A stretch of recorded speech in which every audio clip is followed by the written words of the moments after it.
Bonjour tout le monde, nous sommes toujours le 14, hein, mardi il me semble, hein, mardi, mais non, mercredi, il est 22 heures, donc je viens de prendre connaissance un petit peu des... Je sais pas comment je fais pour appeler ça, quoi. Non, non, mais je suis un petit peu énervé. Des nouvelles mesures. Des nouvelles mesures prises par Macron et sa clique de pantins criminels. Donc, couvre-feu, règle des 6, télétravail, itmenique, blablabla, bli bli bli, blo blo blo, encore une fois, donc c'est la population qui va payer pour l'incurie du gouvernement, c'est la population qui doit subir, donc on a déjà évoqué tout ça, l'ingénierie sociale, la psychose, donc là j'apprends maintenant qu'ils ont des conseils de défense, comme si on était en guerre, c'est vicieux tout ça, hein. C'est un conseil de défense, alors attends, je vais revenir. Je vous mettrai en illustration, je vous ferai une illustration minimale, dans la mesure où je tiens absolument à ce que, d'ailleurs c'est ce qui compte, c'est le contenu, hein. Là je vais sur le JDD, je vais sur RT. Donc Macron annonce l'instauration d'un couvre-feu en Ile-de-France et dans 8 métropoles, à partir de samedi. Et samedi à minuit. Qu'est-ce qu'on doit en penser?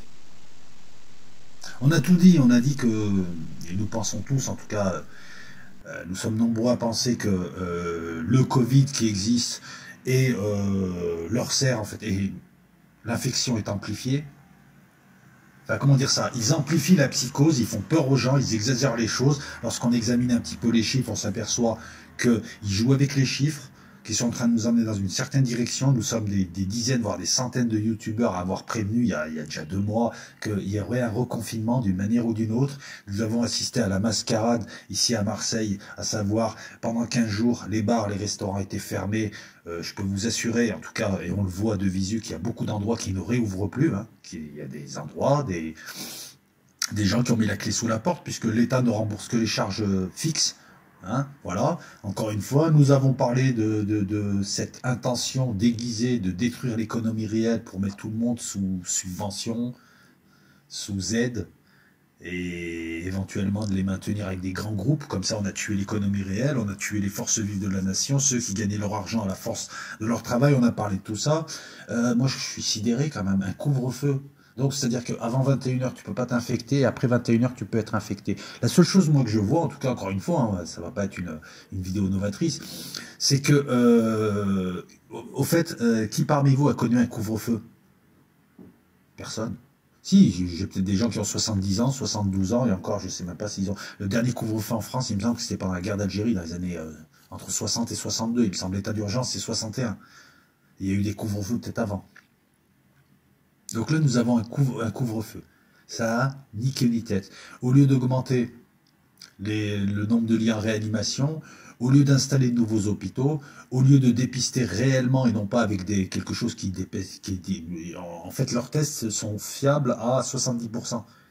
Donc déjà, tu as une marge d'erreur d'un tiers. Donc au lieu d'utiliser de vrais tests, d'isoler et de traiter les gens, tout en espérant qu'il y ait une immunité collective qui se fasse, à savoir que 50% de la population ait connu un épisode Covid, au lieu d'adopter des mesures. Je rappelle que ce que je dis là, c'est fait dans d'autres pays, hein, et je rappelle aussi que cette vidéo-là, enfin, je préfère le préciser, on critique, on propose. On critique, on explique pourquoi on critique, on propose. Un couvre-feu de 21h à 6h, ça va tuer les barman, les restaurants. Je suis désolé. Ben, les gens ils vont se retrouver chez eux, comme ils ont fait pendant 15 jours. Là, je peux vous dire que les fêtes privées, il y en a eu plein. J'arrive pas à comprendre. Pourquoi un couvre-feu? Comment je comprends pas. C'est-à-dire que, en plus, on va pénaliser tous les gens qui ne sortent pas forcément dans le sens sortir, aller au bar, aller au restaurant, aller en boîte, mais qui sortent juste prendre l'air ou qui sortent fumer une clope. Nous sommes dans une ville méditerranéenne où les gens ont l'habitude d'être au pied de chez eux, dans leur quartier. Ils vivent dehors, autant dehors que dedans. Certains souffrent de promiscuité parce qu'ils sont mal logés, donc le fait d'être dehors de 21h, écoutez, il y a des endroits à Marseille, hein, je vous invite à aller voir, en tout cas quand la situation, si un jour elle revient à la normale, où les gens, voilà, ils sortent les chaises, ils sortent les tables, ils sont là, ils sont devant chez eux jusqu'à 2h du matin, 3h du matin, ils sont là, ils discutent, ils boivent des cafés, des thés, ils boivent ce qu'ils veulent, ils fument, ils discutent, ça leur permet, voilà, c'est leur journée, ils passent, donc ces gens-là ne pourront plus le faire. Encore une fois, on va diviser. Tu pourras même plus discuter avec les gens de ton quartier. Rien. Tout ça parce qu'on risquerait d'infecter. C'est-à-dire que jusqu'à 21h, on n'infecte pas et après on infecte. Jusqu'à 6h du matin. Cette mesure est coercitive. Je vois que même la personne, la médiatrice de la République, hein, en tout cas la personne qui s'occupe de la défenseuse des droits, maintenant on dit, hein, commence à s'inquiéter des privations de liberté. Là, bah écoute, on est 8 grandes métropoles à se faire sanctionner. On a Jean Castex qui vient nous faire la morale, alors que alors pour lui, c'est les Français qui sont responsables de son incurie et du fait que excusez-moi, j'ai du mal à faire des phrases complètes parce que là, j'ai envie de les insulter, quoi. Ce type Macron est une calamité depuis qu'il est arrivé, quoi. Je comprends pas. Si le prochain sondage, aux prochaines élections, les gens continuent à voter pour ce Mongol, pour ce truc, et tous ses amis, en 4 ans, ils ont fait pire que tous les autres gouvernements. Ils ont éborgné des gens, ils ont détruit la diplomatie française, ils nous ont ridiculisés dehors, dedans, ils soutiennent des djihadistes en Syrie, ils les soutiennent plus ailleurs. Les entreprises françaises se font acheter par les Américains, quand elles ne se font pas acheter, elles se font menacer, des pans entiers de l'industrie se font menacer. Il y a des boîtes comme Photonix qui a failli être reprise. Ouais, c'est Photonix, il me semble. Je rectifierai sinon. C'est une boîte qui a une valeur stratégique, puisque c'est elle qui fait les lasers, les télémètres français. Elle a failli être achetée par les Américains. Heureusement qu'il y a des gens qui ont réagi pour dire au gouvernement, oh, ils sont en train de nous piquer nos secrets, parce que les Américains achètent des boîtes françaises, gardent les bons, les fleurons, désossent les autres, désossent ce qui ne leur sert pas, ou reprennent les brevets. Donc ce gars-là, il nous a tout fait.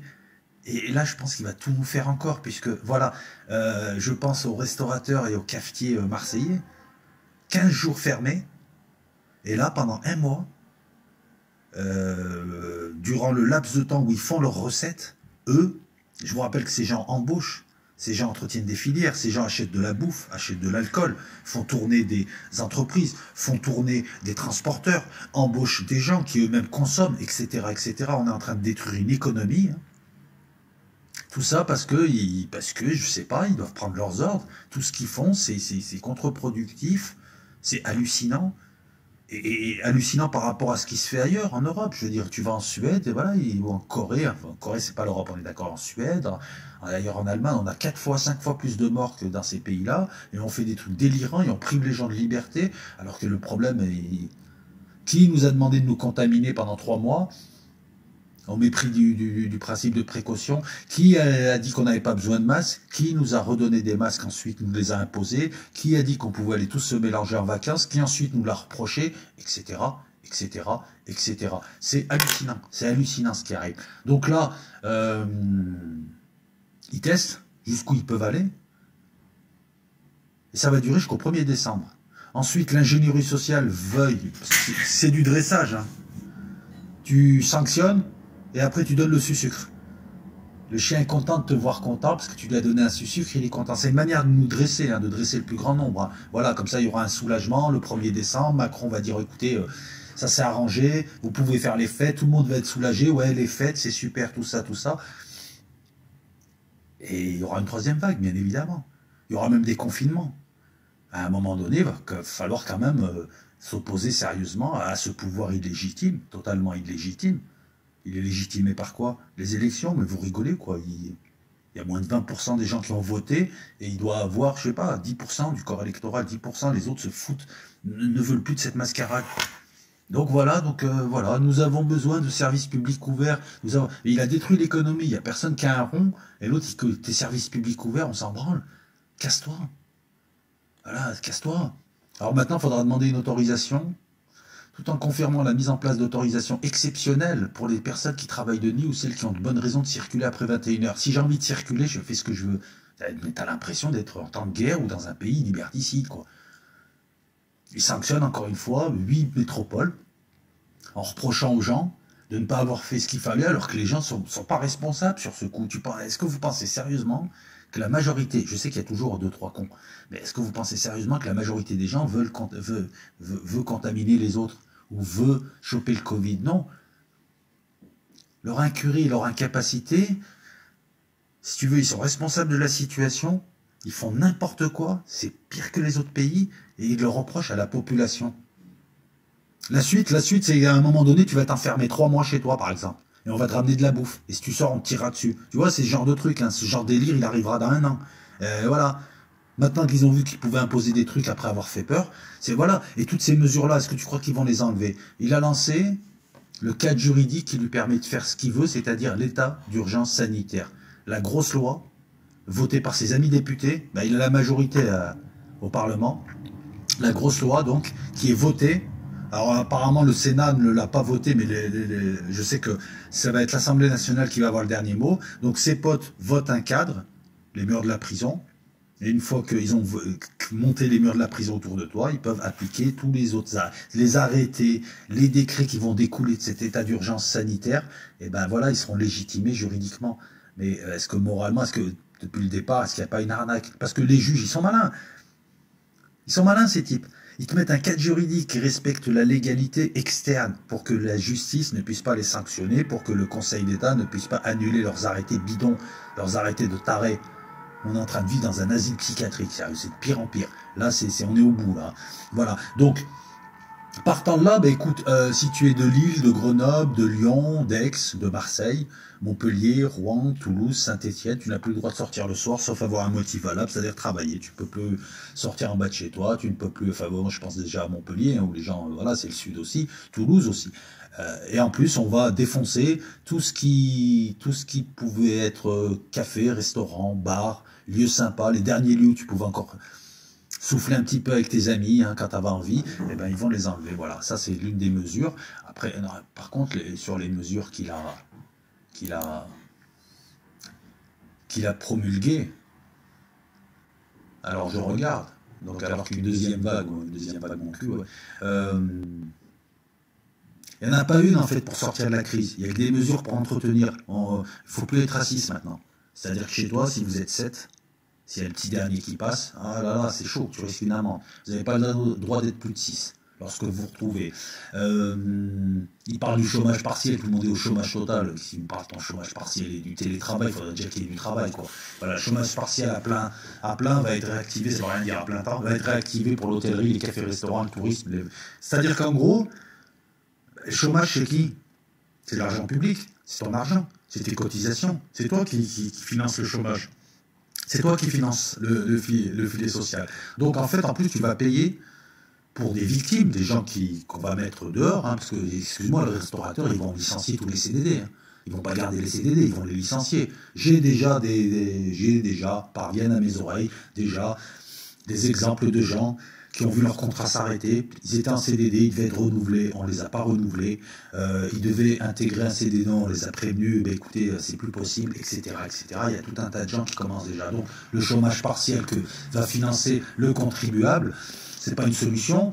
Qu'est-ce qu'il y a d'autre? La règle des 6, ouais, ils aiment bien les trucs de teubé, tu sais, que la règle des 6, il faut être moins de 6, il faut se gratter le cul pendant 6 minutes. Non, mais c'est la règle des 6. Demandant à l'Assemblée française de limiter à 6 personnes les rassemblements privés. Je vais poser une question. Si c'est une famille de 8, ils en virent 2, ils font comment? Non, juste pour te montrer la stupidité de fixer une limite.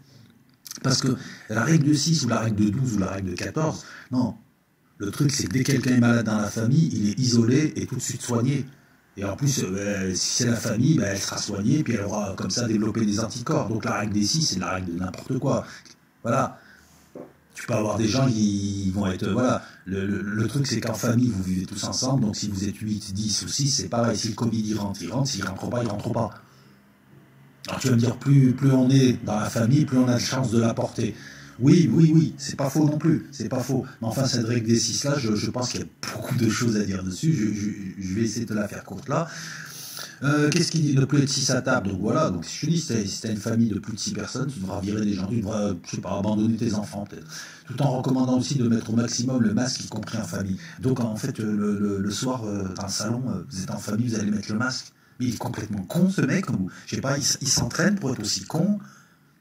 Il aspire à devenir professionnel, le type. Non mais c'est pas possible, il doit être dans une fédération, il doit avoir une licence, 6 maximum. Le télétravail, des tests plus rapides, une nouvelle application. Alors c'est plus l'application Stop Covid, c'est maintenant c'est l'application Faites-vous tous enfiler avec le Covid. Oui, bon, on va l'appeler comme ça, hein, parce qu'on est tous dedans. Hein. Ouais, je sais, au début ça fait mal, après tu t'habitues, il paraît. Elle diffusera des informations générales et plus locales et devrait être activée lors des réunions privées ou lorsque des... C'est-à-dire qu'en gros, je vais me balader avec mon téléphone, dès que je croise quelqu'un qui me parle, je lui dis attends, j'allume l'application Stop Covid, on me repère, on prend toutes mes données sur mon téléphone, on prend toutes les données d'en face et on va me dire non, ce gars-là n'a rien. Mais j'en ai une aide exceptionnelle pour les ménages les plus modestes. Ça aussi, c'est exceptionnel. Pas l'aide. Conscient que la crise du Covid avait particulièrement touché les milieux sociaux les plus modestes, les milieux sociaux les plus modestes, Emmanuel Macron demande à travailler, il ne demande pas de la mendicité. C'est ce que tu es en train de faire, tu leur donnes la pièce. Donc moi en live, on m'a dit 400 €, en fait non. Alors, Emmanuel Macron a annoncé qu'une aide exceptionnelle de 150 € avec 100 € de plus par enfant serait versée aux bénéficiaires du RSA et des APL pendant 6 semaines. Déjà, ça ne veut rien dire. Pendant 6 semaines, ils vont te verser 150 € quand? Tous les jours, toutes les semaines. Deuxièmement, serait versé aux bénéficiaires du RSA et des APL. Et ce qui est bien en France, c'est qu'en fait, si tu gagnes plus de 600 € par mois, si tu gagnes 600 € par mois, tu ne reçois rien, pas de prime de Noël, rien. Il se passe quelque chose sur le marché du travail. On a dénoncé il y a longtemps l'arnaque des formations et le business des formations. Il se passe un truc dans le marché du travail à l'heure actuelle, je peux vous le dire, et maintenant je refuse de participer à cette mascarade, c'est que on ne te donne pas de taf. Quand tu es chômeur longue durée, 50 ans, on ne donne pas de taf, jusqu'à que tu descendes au RSA ou à la SS, et là, tu peux bénéficier de dispositifs où les employeurs t'emploient pour faire des boulots de merde, ne t'embauchent pas derrière, te font à peine faire des formations bidons qui n'ont rien à voir avec ce que tu fais, et 75% de ton salaire est payé par la collectivité, c'est-à-dire par le contribuable. Donc les patrons des grosses boîtes, je sais, j'ai été victime d'un contrat comme ça, t'embauches, tu utilises à fond, ils te payent à hauteur de 25%, ils sont hyper exigeants avec toi pour des boulots à 2 balles, tu as l'impression d'être cadre alors que tu es payé, je sais pas, 700 €, moi je touchais 700 € pour travailler à mi-temps, je faisais du cantonnage, je savais qu'on n'allait pas me reprendre, puisque l'hôpital pour lequel je travaillais, et c'est pas lui que j'incrimine, c'est pas l'hôpital, ils ont été corrects. Enfin les gens, voilà, les gestionnaires, tout ça, c'est des types, ils savent que une fois que ton contrat est fini, s'ils te gardent, ils doivent t'embaucher et te payer plein pot. Donc ils ne te gardent pas. Donc un dispositif qui au départ devait servir à réintégrer les gens à l'embauche n'est accordé qu'aux bénéficiaires du RSA ou de l'ASS, et non pas à des chômeurs classiques, hein, qui ont pourtant des droits. Et c'est un système en fait bidon, quoi. On te fait bosser, c'est ton voisin qui te paye. Le voisin qui travaille, il te paye. Toi tu bosses, tu fais des boulots de merde. Quand tu as fini le truc, en fait ils ont inventé la corvée. Corvéable et taillable à merci. Voilà ce que proposent ces gens. Ils ne créent plus d'emplois, ils en détruisent. Maintenant, ils font des tours de passe-passe avec le contribuable qui va payer le chômage partiel, chômage technique qu'ils ont provoqué eux, avec des aides bidons. Donc, en fait, si tu n'as pas le RSA et tu touches 600 € par mois, entre 600 € et on va dire, je sais pas, 1002, 1003 ou je sais pas, tu n'as le droit à rien. Ou alors si tu touches les APL. Mais les APL, de toute façon, les seuils sont tellement bas que tu as des gens, je suis sûr, qui ne touchent pas les APL parce qu'on estime qu'ils ont trop d'argent, alors que non, en fait, non. Voilà, une aide exceptionnelle pour les ménages les plus modestes. Ces gens-là te parlent de millions. Il n'y a plus de demande en France, puisqu'il n'y a plus d'argent, les gens ne peuvent pas acheter. Ils passent leur temps à sortir des plans européens. Je vous rappelle que la France a bénéficié de 40 milliards d'euros de prêts européens et qu'elle va en rembourser à hauteur de 80 millions. Je t'explique, tu fais un crédit Finareff, tu demandes 10 000 €. Tu dois rembourser 20 000 €. C'est pire que l'usure, là c'est même plus de l'usure, là, c'est du rap. On te rappe le visage, quoi, sur ta dette. Voilà ce qu'on nous propose. Comment faire? Comment faire, je sais pas. Comment faire, je sais pas. Là, je suis sous le choc, mais pas le choc, je suis choqué, non, j'ai envie vraiment d'insulter, là. J'ai la bouche qui est sale. Mais bon, écoutez, ça va être quoi la prochaine mesure? Et après le confinement, ils vont faire quoi? Quand tout le monde sera confiné chez lui, bloqué, interdit, qu'il y aura des policiers dans la rue, et ça parle de la Biélorussie. Ce type parle de la Biélorussie, il te parle du Liban, il te parle de la Syrie, il se permet de parler de la Russie. Il se permet, ce type, de parler de la Russie, où il y a eu une gestion du Covid qui a été différente. Pitoyable. Donc, si tu as ouvert un business, si tu es un commerçant, qui était déjà en difficulté depuis 2 ans, et que tu es sur Paris, Grenoble, Lille, Lyon, Aix, Marseille, Montpellier, Rouen, Saint-Étienne, Toulouse, t'es marron. En plus, regarde comme c'est vicieux. Je prends l'exemple. Grenoble-Alpes Métropole. Ils n'ont pas cité le nom des villes, ils citent la métro. Donc l'ensemble des villes de banlieue autour. Je prends l'exemple de Grenoble, qui est déjà mort à 17h. Grenoble, je pense pas que je puisse contaminer des gens à Noyaret, à Sassenage. Il y a des endroits entiers de Fontaine ou de Cessigny qui sont vides. Saint-Martin-d'Air, pareil. Pourquoi métropole? À la limite, ça aurait été la ville, le centre-ville, là où il y a les cafés. Non, ils vont tuer tout le monde. Eh oui, voilà. Pourquoi la métropole européenne de Lille? Je pense que Lille, c'est la métro de Lille, ça doit englober quoi? Roubaix, Tourcoing, tout ça. Ça doit englober plein de petits villages, plein de petites villes qui sont autour, qui elles n'ont pas ce problème de risque de contamination, puisqu'il y a trois pelés de tondu. Ben on va installer un couvre-feu quand même dans ces endroits-là.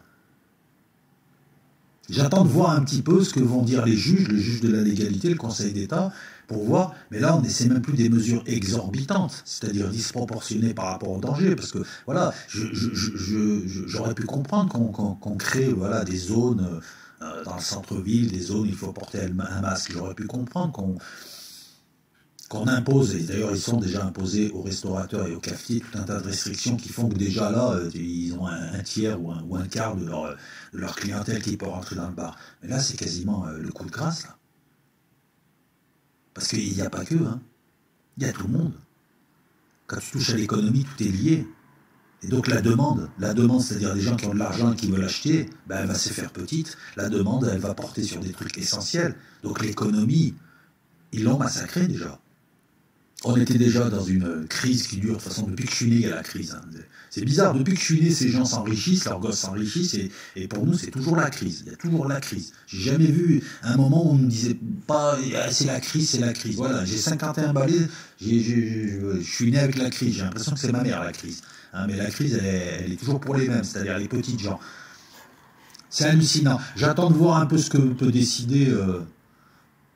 Les juges, mais vu comme ils s'y sont pris, ça va être difficile de casser leurs arrêtés.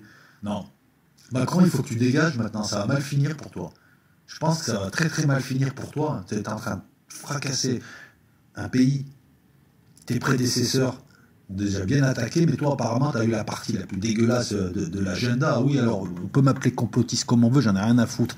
En attendant, les gens qui nous traitent de complotistes, depuis des mois on annonce des trucs, et depuis des mois ces trucs se réalisent. Donc au bout d'un moment, hein, quand vous voudrez ouvrir les yeux et comprendre que le gouvernement n'est pas là pour vous protéger, que c'est un monde de vicelard, et que tout est fait à base d'entente, d'embrouille, pour obtenir ton consentement, et dire ensuite, ah ben c'est de la démocratie. Quand tu comprendras ça, je pense que tu auras avancé et fait un grand pas vers la zététique, la véritable zététique, à savoir se poser des questions, et notamment ce que je fais là, parce que moi je fais de la zététique là.